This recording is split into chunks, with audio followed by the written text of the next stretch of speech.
Oyez, oyez, amis français, c'est Ramous et je fais cette vidéo aujourd'hui puisque je pense qu'elle est nécessaire pour faire comprendre à un maximum de Français la suite, entre guillemets, des événements.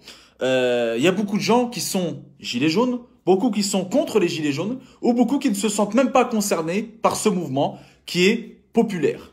Ce mouvement apolitique, je le rappelle, puisque certains essaient de se l'approprier, mais ils n'ont toujours pas compris que le peuple ne voulait pas de la politique, puisque c'est ce qui les avait menés à cette crise sociale.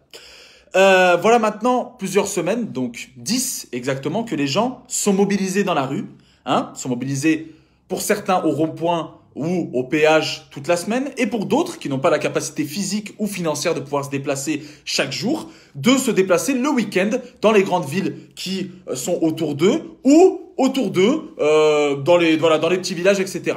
Et la mobilisation est toujours aussi forte, malgré des médias qui veulent la faire diminuer petit à petit. Mais bon, la réalité, malheureusement, la réalité des réseaux sociaux, des images et des preuves, ils peuvent pas passer à côté. Mais la question qui brûle les lèvres de chacun d'entre nous, que tu sois gilet jaune, que tu ne sois pas le gilet jaune, que tu t'en foutes ou que tu sois politicien, du gouvernement, des forces de l'ordre ou un média, c'est « et maintenant ?»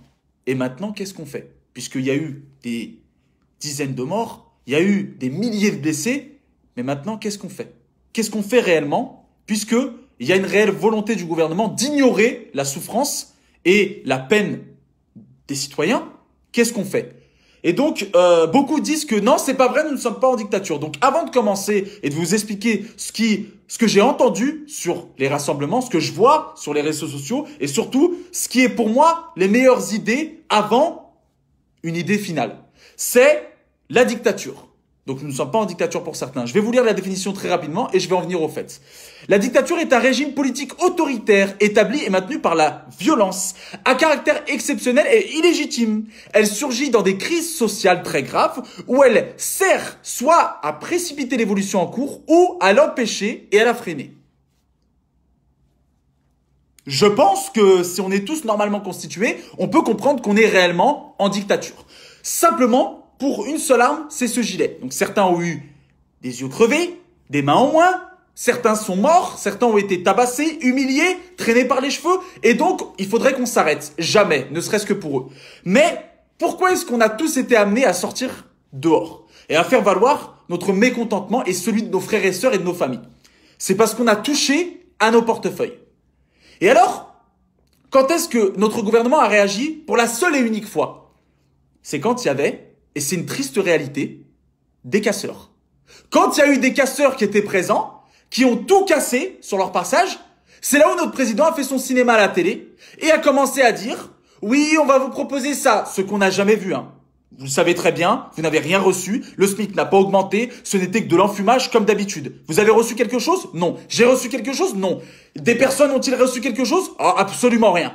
Donc, c'était des mensonges qui continuent depuis des années et ils continueront. Donc, c'est maintenant ou jamais. C'est ce que les gens doivent comprendre. C'est maintenant ou jamais. C'est maintenant où on aura craché sur des morts, des blessés et sur toutes les personnes qui sont sorties dehors et même les ancêtres qui sont sortis dehors. Nos ancêtres. Donc, aujourd'hui, je pense qu'il faut attaquer, comme eux l'ont fait, leur portefeuille.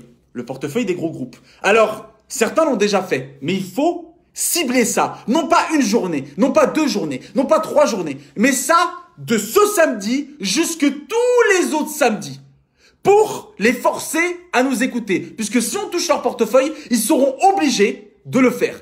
Et cette démarche sera la dernière avant une démarche ultime.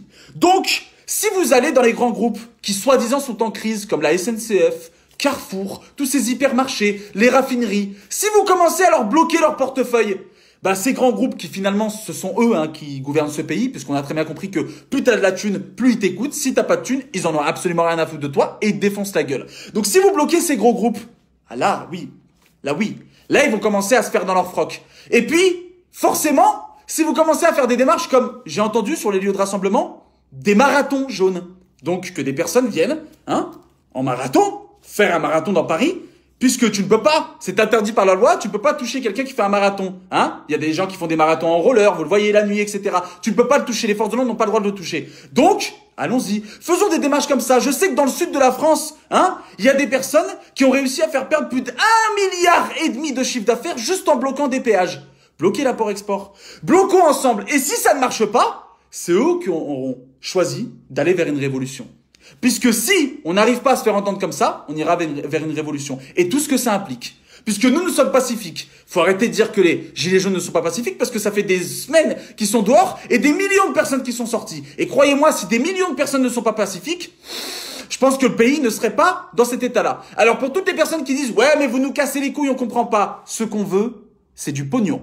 On veut qu'on nous donne de l'argent, plus de pouvoir d'achat, que les retraités soient respectés, que les personnes handicapées soient respectées, qu'on puisse plus participer aux lois qui sont appliquées dans ce pays. Aujourd'hui, si vous n'êtes pas au courant, il y a une loi anti-casseurs qui va être votée, parce qu'apparemment, ils se font des réunions à 600 maires en train de parler de tout, de la pluie et du beau temps. Mais non, mais vous n'avez pas besoin d'être 600 dans une salle, les gars. Hein. Juste, vous prenez le président, il parle yeux à yeux avec ses responsables de l'économie, il fait en sorte de donner plus d'argent aux pauvres et c'est fini. On n'en parle plus. On rentre tous chez nous et voilà, on continue tous notre belle vie. Mais ils veulent pas. Donc, aujourd'hui, ce qui est réellement vrai, c'est que on veut pas nous entendre. Donc, allons dans ce sens-là. Bloquons leur portefeuille. Et si leur portefeuille n'est pas bloqué, on ira vers la révolution. On ira avec tout ce que ça implique. On n'incite pas à la violence, mais on ira dehors en mode révolution. Là, on ira en mode, voilà, on en a marre de s'en prendre plein la gueule, on en a marre de s'en prendre dans la gueule. Donc le premier qui vient vers moi, qui me tape, t'es un humain, je suis un humain, coup de boule. C'est bon, c'est fini. On n'incite pas à la violence, mais tu me défonces la gueule, j'ai rien fait, je me défends mon frère. Au bout d'un moment, il faut arrêter de faire les anguilles, dire oui, non mais attendez, on va sortir dehors, on va marcher. Non mais vous croyez que Macron il se dit quoi là dans sa tête? Mais c'est bon, laissez-les, entre guillemets, hein. Moi je suis pas d'accord avec ça, mais il se dit quoi? Mais laissez-les ces guignols, ils sont là écrits Macron, démission. Oh, au bout d'un moment les gars, faut bloquer les points d'accès, les points économiques. On y va, on bloque tout. On va dans un sens tous ensemble, dans tous les villages, dans tous les points, nord de la France, sud de la France, tous les hypermarchés. Je m'en bats les couilles. T'as perdu de l'argent, j'ai pas de thunes. C'est qui le plus triste entre toi et moi? Tu te fais des milliards de chiffre d'affaires toute l'année. Moi, j'ai plus de thunes. Je suis en découvert et j'en ai marre. Et je me suis pas levé pendant 10 semaines pour arrêter et dire non mais c'est bon les gars, ouais c'est bon. Il y a la télé, je vais regarder mon feuilleton. Je m'en bats les couilles de mon feuilleton. Aujourd'hui, je veux de la thune. Donc aujourd'hui, on va aller là-dedans.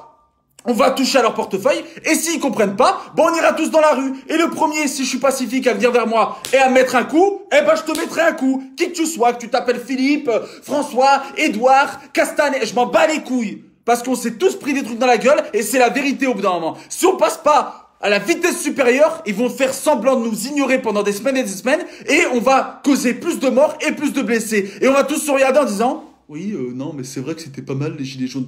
Marquons l'histoire. Donc, j'appelle à un mouvement pacifique, bloqué, trouvez des idées, chacun entre vous, vous parlez. Je sais que, voilà, dans le sud, dans le nord, ils arrivent à avoir des super bonnes idées. Faites appliquer vos idées, même si vous perdez un peu d'argent, un peu de temps, un peu d'énergie. C'est maintenant ou jamais. Voilà.